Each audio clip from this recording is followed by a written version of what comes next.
من صوت الحياة. صباح يأخذ من الشمس ألوانه وضياءها، صباح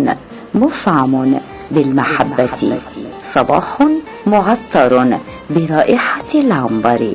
صباح المحبة من صوت الحياة.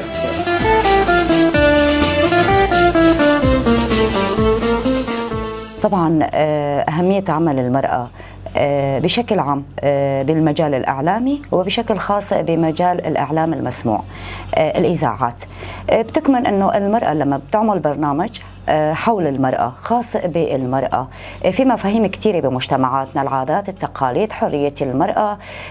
العنف ضد المرأة، زواج صغيرات السن، تعدد الزوجات، هي كلياتها المفاهيم موجودة ضمن مجتمعاتنا. اليوم المرأة لما بتطرح هيك موضوع ضمن برنامجها أكيد رح تعطيها الحق الأكثر وتوصل الفكرة الصح لكل المجتمع اللي نحن بنعيش فيه، وهي المعاناة اللي بتعيشها المرأة بنقدر نحن كمرأة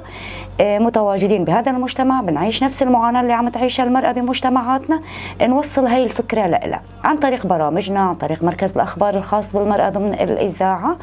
حتى بتكون يعني عن طريق توعية كوسيلة توعوية لبعض النساء مثلا المتواجدات خاصة بالمناطق الأرياف اللي بيكون عندهم موضوع العادات والتقاليد بتكون متشددة أكثر بالداخل المدينة. إذاعة صوت الحياة طبعا إذاعة ناطقة باللغة العربية بصراحة، لأنه نحن بنطبق مفهوم الأمة الديمقراطية. اليوم مفهوم الأمة الديمقراطية أخوة الشعوب اللي بنطبقها بمناطق شمال وشرق سوريا، تواجد مكونات كثيرة، قوميات كثيرة بالمنطقة،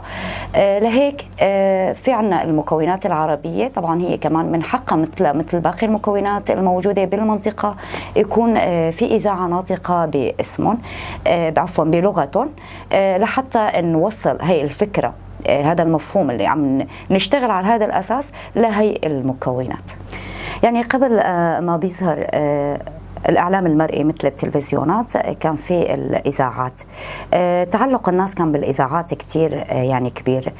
كانوا يسمعوا الإذاعات سواء المسافرين سواء المتواجدين ضمن المنزل، حتى بمؤسسات العمل كانوا بيسمعوا الإذاعات كتير. لهيك استمر هذا النهج أنه الإعلام المسموع يدخل بكل بيت، يعني نرجع ندخل هي الوسيلة التوعوية اللي هي طبعا هي أول دور للوسائل الإعلام بشكل عام، ولا وسيلة الإعلام المسموع بشكل خاص هي وسيلة توعوية تكون متواجدة بضمن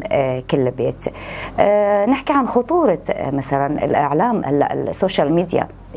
بكل بيت عند كل شخص ضمن البيت، سواء كان طفل رجل امرأة متواجد عنده السوشيال ميديا على الأجهزة النقال الموجودة، تطور الإنترنت الموجود.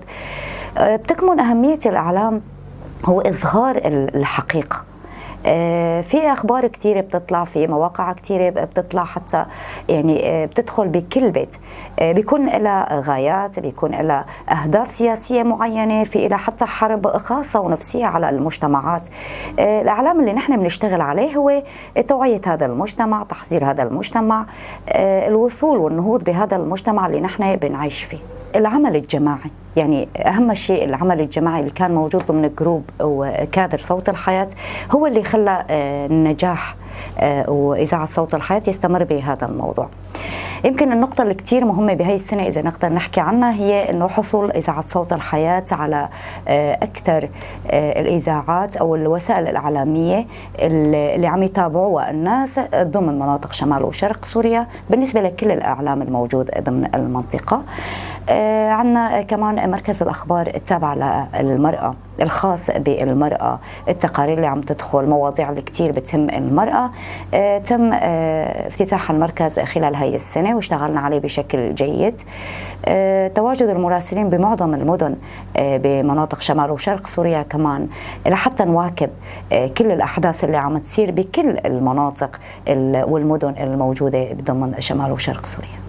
بسريدة سالفاجرا راديو يا شرمين التواهيج اللي خم بيروزكن راديو دنج جياني اللي سر أستا باكور ورجالاتي سورية اشخوا دنگ جیانی وقتی ناس کردن به زمانی عربی و شان خو پیشکش دیگه ده هر سازی ده هر کار ده دسپیکاوی هر دم زحمتی هیه لأو زحمتی کوما در باز کرنه خبات کاری ویجی هوالي جنن هوالي خورتن رحي هوالكي نافسا زياد هي تشتي هري خوشكو ام نابجن الافكاري هانيه من نسكاري هوالي خناكمنا ام هفدورد بن اليكار شخوال راد دنجي جاني مراسل هن الهر باجير ده رقه طبقه من بجر الزور حسكي شدادي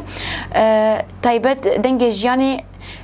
نابندن وتشين يبدن جاني تايبت ما آوا كريه وتشتي هري خوش وقافك مزن ما آويتيه دوي ساله ده نابندا نو تشين جن ما فكريه اف نابندا نو تشين جن تايبت نو تشين دنج جانيه هوالي جن تتخبتن وكارتكن وتشي خو امادتكن وبيشكيش دكن زاتن راغ هاندن يعني راديو دنجي راسيه دنگه جواکیه دنگه کو راستی ام بگین جواکی دیمنی کو ام بکشینن ویدیو کو ام چیکن ام راستی جواکی درخینن زحمتی جواکی دکشینن ام درتخینن ارمان جاوی هری مزن اوه دولت ترکیه داگر کر چما روزمروان ارمان جا خود دیگرم اجبر کوش بو دنگه راستی در نخینن شبو کو تعدى دماكو إيريش به تعدل قليمتي إيش هاجواكي أم در نخينن برفيد دسبيكا الشرعي كمين دكة لراغ هادني دكة بشرة تجواكي إيش برفيكي ناخذ أم راسية وان در خينن برفيكي رجموان أرماش دقرة